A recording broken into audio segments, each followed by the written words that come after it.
There is no planet blah, blah, blah, blah, blah, blah, blah. This is not about some expensive, politically correct green act of bunny hugging or blah, blah, blah. Build back better, blah, blah, blah. Green economy, blah, blah, blah. Net zero by 2050, blah, blah, blah. Net zero by 2050, blah, blah, blah. Net zero, blah, blah, blah. Climate neutral, blah, blah, blah. This is all we hear from our so-called leaders. Words. Words that sound great, but so far has led to no action. Our hopes and dreams drown in their empty words and promises. Of course, we need constructive dialogue, but they've now had 30 years of blah, blah, blah, and where has that led us? Over 50% of all our CO2 emissions have occurred since 1990, and a third since 2005. All this while the media is reporting on what the leaders say that they are going to do instead of what they are actually doing. And then not holding leaders accountable for their action, or rather inaction. And don't get me wrong, we can still do this. Change is not only possible, but urgently necessary. All this while the media is reporting on what...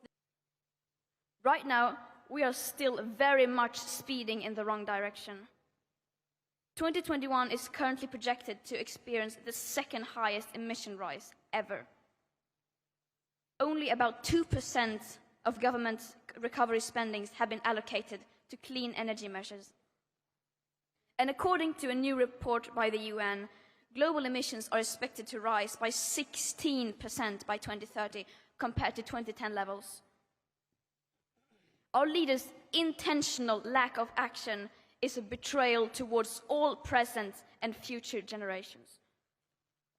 The people in power cannot claim that they are trying, because they are clearly not.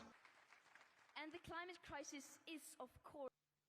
If this is what they consider to be climate action, then we don't want it. They invite cherry-picked young people to meetings like this to pretend that they are listening to us. But they are not. They are clearly not listening to us. And they never have. Just look at the numbers.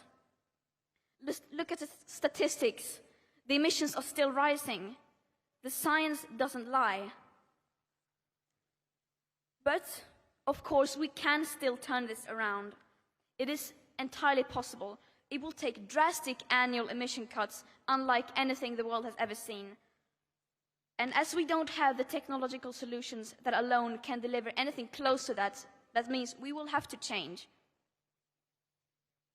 We can no longer let the people in power decide what is politically possible or not. We can no longer let the people in power decide what hope is. Hope is not passive. Hope is not blah, blah, blah. Hope is telling the truth. Hope is taking action. And hope always comes from the people.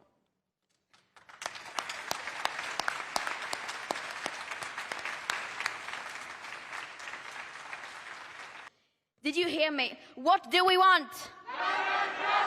When do we want it? Now. What do we want? When do we want it? Now. The leaders like to say, we can do this.